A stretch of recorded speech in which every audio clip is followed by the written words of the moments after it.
Hey, what's up, y'all? Thanks for joining us again. This is Thralls of Metal. I'm the Tommie. Necrotic Nick. We're here to talk about what got us into doom metal. Fucking Doom. Lots of good choices. You want to kick it off, man? Sure. All right. Alright. So I'm going to start this off with Black Sabbath, Master of Reality. This is making a lot of lists for us. How can it not? What an amazing album. Absolutely amazing. Got me into doom metal. You know, there's so much doom. It has one of some of the most doomy of songs. Children of the Grave. Come on. Fucking killer. Absolute killer. Into the Void. The riff. The riff. Got me into doom metal. So I took kind of an odd path to doom metal. I got into stoner metal and post metal first, and really can't talk about post metal without Neurosis. It's Times of Grace. This is such a fantastic album right here, start to finish. Now, as it relates to doom for me, like, you know, doom is about that gloomy atmosphere, like impending doom. Yes. What have you. This feels like that. It's suffocating right from, like, pretty much the start, the doorway, which is technically the first real track on here. This crushing outro to that song is so doom-laden and so heavy. It has that monstrous low tone, and like you said, you feel like the world's ending right there. And that sort of atmosphere got me into doom, or was getting me into it. I really hadn't discovered doom just yet, but this was instrumental into it. So, you know, I grew up with my father listening to a lot of the Beatles and, you know, CCR and stuff like that. And on my what got me into doom metal list, I put a Beatles album on there, specifically Abbey Road. Specifically for the song, I Want You, She's So Heavy. The end of that song is what really made me want to go out and listen to more doom metal bands, because the end of that song is so doomy, the outro, like, I loved it growing up. I didn't know much more of anything else in that vein of music. So that's definitely an album that got me into doom, which is a really unique one. Like, why would the Beatles get you into doom? But that song specifically, one of my favorite Beatles songs. Metal bands have covered it, Typo's covered it, Coroner's covered it, and I mean, you feel that sound right there. Throwing in a heavier distortion, you pretty much got doom metal. Yes. Now I got into stoner metal first, and High on Fire is one of my favorite stoner metal bands. This is the album Death Is This Communion. And specifically that song, it is a slow, bludgeoning, just heavy as balls song with this crushing guitar riff, and it really stands out on this album just because it really has more of that doom sound rather than the stoner thrash hybrid they usually do. Cyclopean Scape also kind of has that feel too. This one actually, I really didn't know how to describe it, because I knew I wasn't just listening to stoner metal at this time, and it didn't feel thrashy. This was something different. And I got into doom a little bit later too, so this was pretty instrumental in it. Namely, like I said, that title track, heavy as balls, and that impending doom feeling. Alright, so my next album, it might not be considered a doom metal album, but I have White Zombie's Astral Creep 2000. Now, this is another album that I grew up on. This is an album that got me into many different styles of metal. And the reason I bring this up for doom metal is specifically for the song Creature of the Wheel. That song just, it has that creepy vibe. It has that creepy, doomy, like, I can't wait to see where it's taking me. Just the overall feel of that. The whole album is great. I love it. Beginning to end, I've listened to it so many times. It's ridiculous. There's a lot of doomy elements. There's a lot of different industrial elements.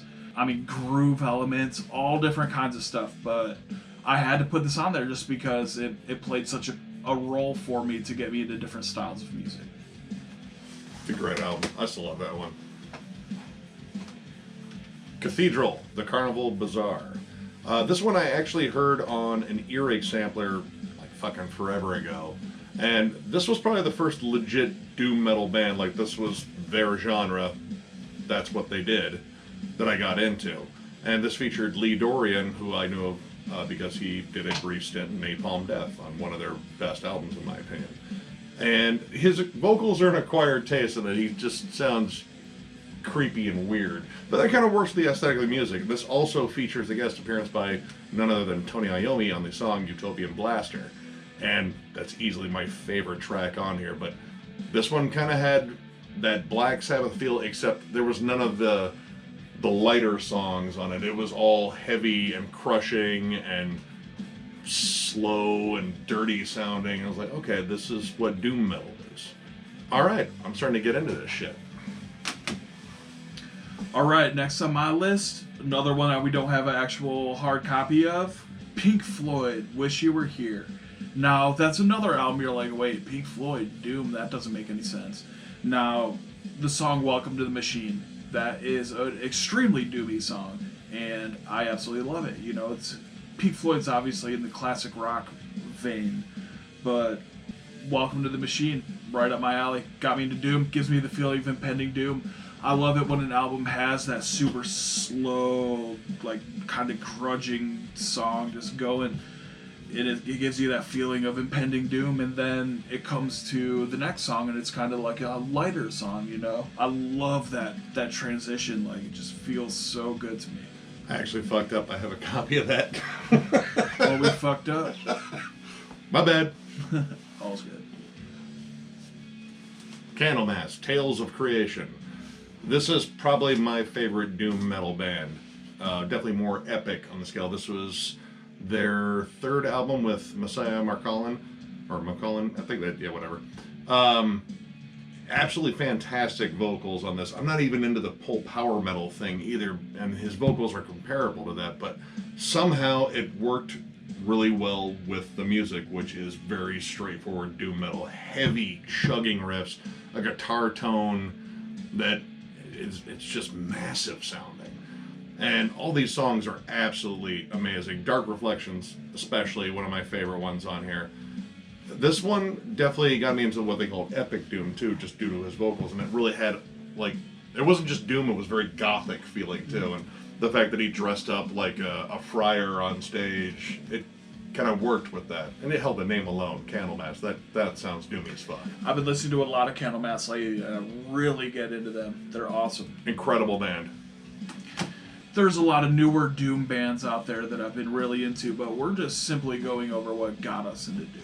Okay. Next up for me, I have Typo Negative, October Rust.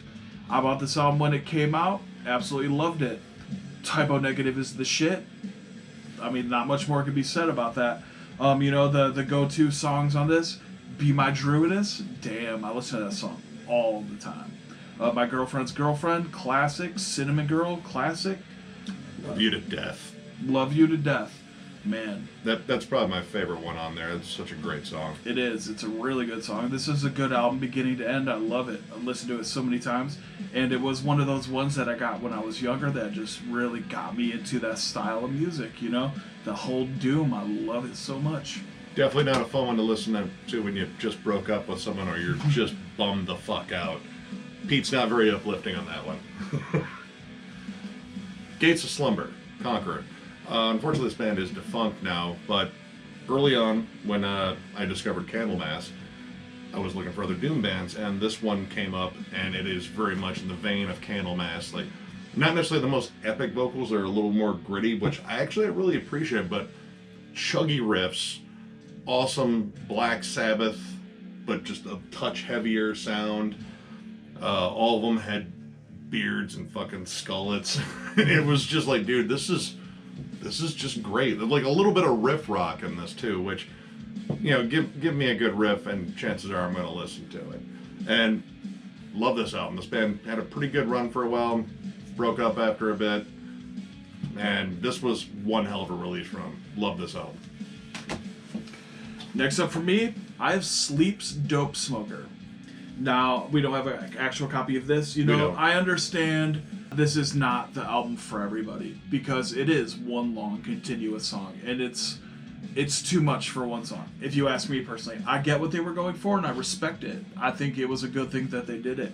I love the album. That's why it's on my list. Smoke weed by amps. And, you know, though it's so long, though it's such a long, continuous track, it's an excellent ride. It has a lot of really good doomy parts, a lot of, you know, ups and downs. It's a killer album. I personally love it. I wish it was broken up into more songs, for sure. But, you know, if that's my only qualm with it, so be it. Killer album. Matt Pike, Riff Lord. We've been over that. Yob, The Unreal Never Lived. This just came as a recommendation from someone who worked in a record store. Told me I was, you know, big into Neurosis and Isis, and was starting to get into doom metal. And it's like, you'd like this. It's a good blend of it. And that's exactly what it is. It is pretty much a blend of doom metal and like post metal, very atmospheric stuff. So there's a lot of like heartfelt ambient moments coupled with some of the heaviest riffs known to man, which is pretty much Yob shtick. This was their last one they did before they did a brief hiatus. It pretty much broke up for a bit and came back. But this was such a fantastic album. Not necessarily my favorite because they're continuously putting out awesome work. Their album, their album, Our Raw Heart, that came out last year, was on my top, probably my top 10 list. It was an incredible album. This is fantastic too, and if you're looking for a good bridge between two styles, this is an awesome listen. Next up for me, Black Sabbath, Paranoid. Been seeing Black Sabbath all over these lists, you know, rightfully so. One of the first riffs I ever learned was from Iron Man. My dad showed it to me when I first picked up a bass, and thank you, Dad. War Pigs, Paranoid, Planet Caravan, Iron Man, Electric Funeral. What's not to love about this album? It's doomy, it rocks, it's killer, one of the best albums of all time. Yeah. What more can be said? Electric Funeral, that's such a fucking straightforward doom Hand song. of Doom? Yeah. Damn. Hand of Doom. There you fucking go. Hand of Doom.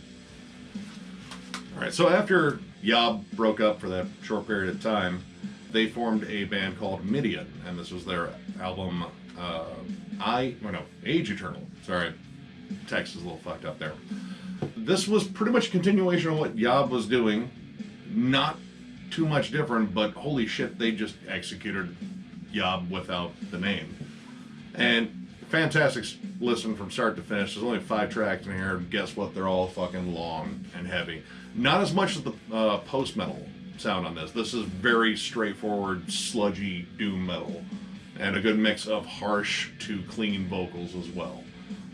So this one, just jam it. If you can find it. This one's, from what I gather, kind of hard to find these days. I'm glad I got it when I did because they got sued over the name and had to change it, and then they broke up anyway. And then Yob reformed it, and we're all happy again. Alright, I have one more on my individual favorite list before we get into our mutual favorite, and that is going to be Buckethead. Now, Buckethead has so many albums. If you look them up, it's going to be in the 300s, which is overwhelming, of course. But Buckethead is one of my favorite musicians. I love him. I love everything he's done. I'm talking specifically Giant Robot. Now, the couple tracks I'm going to bring up that bring me into the Doom category on the album, definitely I Come in Peace, which features Bill Moseley on vocals, which is really interesting because Buckethead is normally strictly instrumental, except for tracks, you know, with Bootsy Collins or Les Claypool. This one had Bill Moseley on it. The actor? The actor. Wow. That's and they cool. actually have a side band, Bill Moseley and Buckethead, called the Cornbugs, which is a whole nother thing. Wow. But that song is extremely doomy. I love it. And then there's another song on the album called War Web, which has it does have vocals. It's super creepy. It has that eerie, doomy, creepy vibe to it. Love it so much. So good. Buckethead, Giant Robot. You never heard it? Listen to it. What a roller coaster. Witchfighter General, Death Penalty. This is what people would describe as Proto-doom, I guess, because it was pretty much doom metal before doom metal was an established genre. Yeah, much like they would call Venom proto-black metal. Pretty much it's just straightforward Black Sabbath worship. There are titties on the cover. Might as well get that out right now. Titties. It's, like I said, very much kind of the darker moments in Black Sabbath, which Black Sabbath was pretty dark, but they did kind of break it up a bit. My only beef on it were the vocals were a little high register and not necessarily, they kind of took away from the song. They really weren't catchy. But in terms of the style and what would become doom metal, I think this is a super important one, and I got it pretty early as well as the follow-up to this one, which was also pretty good too. And yeah, this pretty much was one that was like, okay, this is pretty much the origins of it. And yeah, this kind of makes me respect the genre even more. Check it out. Titties. Hell yeah. Alright, so now we have 2 albums that we mutually agree on that what got us into doom metal. Great albums. Hope you agree with us. I'm going to start it off. Typo Negative, my second Typo Negative album, but this one is Bloody Kisses. What an incredible album. 1993. Damn. Black #1. That's still the same copy I bought in high school. Damn. This thing's ancient. Fuck you, Tommy. Killer album. Absolutely killer. If you like the whole genre of doom, of course you know Typo Negative. That they're one of the best doom bands out there. If you ask me. They love the gothic quality, and they had kind of this, I don't know, like almost like a 1950s, 1960s horror movie thing, like, you know, the Hammer films with Christopher Lee. And it was just kind of a cool vibe to it. It was doomy, but it was also had this spooky, like Halloween feeling. I love the entire vibe of this album. Yeah, that's my favorite holiday. Me too. So I've been jamming that one since high school. Same copy I've had since high school. Beat the fuck up because I love the shit out of it. Yes. Killer album. Even if you don't really like doom, give this a listen. Love you, Pete. And finally, Black Sabbath, the self-titled. This is the origin of doom, and it starts with Black Sabbath, the song. That is a doom metal song before anyone knew what the fuck to call 100%. Insanely heavy. The atmosphere is all there, and I mean, gives me chills still to this day hearing it. I mean, and all the songs really had that dark feeling to them. I mean, not like that theme didn't carry throughout their entire discography, but they started off sounding like no other band out there. And I mean, I get it, man. Like, my parents thought they were evil incarnate. They sounded like it at that time. This would have to be the scariest thing that ever came out in 1970. Oh yeah. And you know, the occult imagery, the crosses around the necks, like this is pretty much, you look at most doom bands, this is the image they wanted, this is the sound they wanted, and except, you know, maybe better production, but it's an amazing album. Love it. So that's pretty much what got us into doom metal. I'm probably going to do some more of these videos in terms of what got us into different styles. If you like the video, give us a thumbs up, maybe even subscribe. We'd love it. We'd appreciate it. Well, thank you very much. Thanks for watching. Thanks. Thralls out.